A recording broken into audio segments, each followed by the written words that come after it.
2006 سے اب تک یہ مدرسہ تقریباً 2011 تک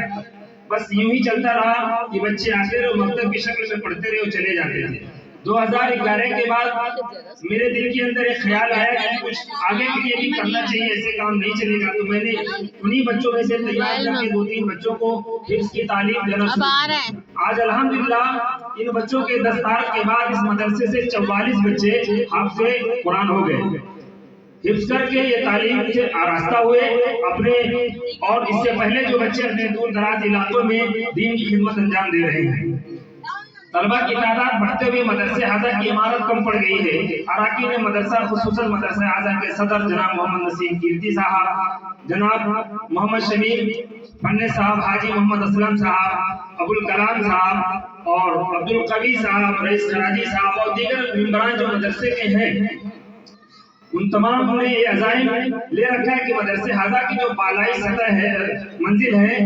اس پر ایک وسیع ہال کی تعمیر کی جائے جس سے بچوں کے لیے 5 وقتہ نماز اور شعبہ قرات روایت حفظ کا قیام ہو سکے۔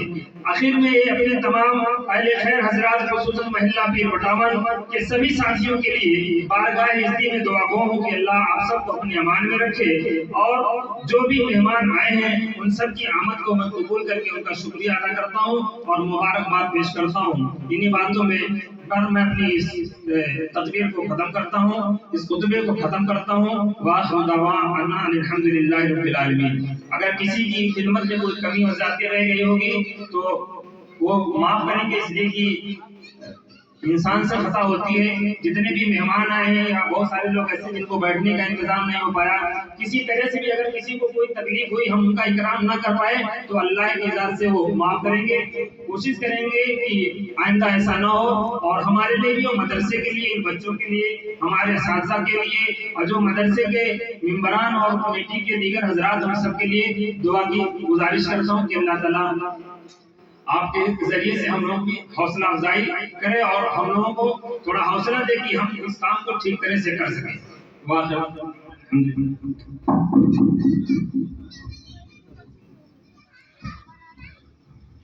سبحان اللہ، سبحان اللہ۔